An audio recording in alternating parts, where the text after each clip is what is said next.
Mga katrops, welcome back ulit kayo sa aking channel Sports React PH at ngayon na ay pag-uusapan natin ang mga ginawang move ng ating defending champions na Boston Celtics sa free agency ngayong off-season. Pag-uusapan na rin nga natin ngayon dito sa ating panibagong video ang balitang nag-sign na nga daw ang Los Angeles Lakers ng superstar.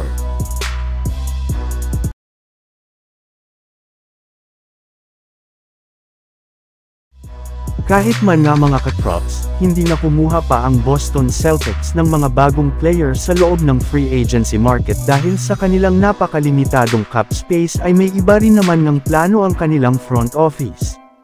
At ito nga ay ang pagmamaximize ng kanilang super team sa pamamagitan ng pagpapapirma nila ng mga bagong contract extension sa kanilang mga players.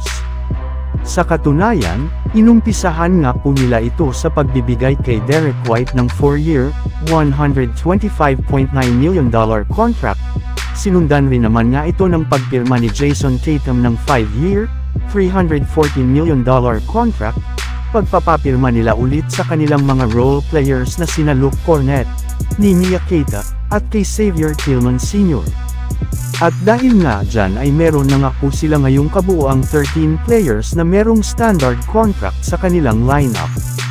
At kahit man nga hindi pa kumpleto ang kanilang roster next season ay nagkakaproblema na nga po sila ngayon pagdating sa bayarin o tax dahil puro malalaking kontrata ang ibinigay nila sa kanilang mahahalagang player lalong-lalo na sa lahat ng kanilang mga starters.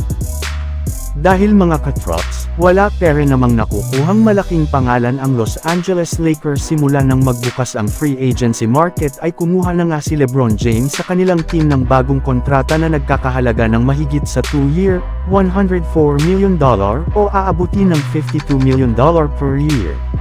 Meaning, hindi na nga talaga tinupad o sinunod ni LeBron James ang kanyang pinanggako ng nagdaang araw na kukuha siya ng pay cut upang makakuha lamang sila ng malaking pangalan sa free agency market. Bali, naubos na rin naman nga po ngayon ang mga nabanggit na superstar na target sana nila matapos itong pumirma na ng kontrata sa ibang team. At dahil nga mga katrops, max contract ang napagkasunduan ni LeBron James at ng Lakers ay tuluyan na nga umabot ang kanilang team sa tinatawag na second apron na nangangahulugan na lumagpas na sa $118.93 million ang kabuuang sweldo ng kanilang mga manlalaro.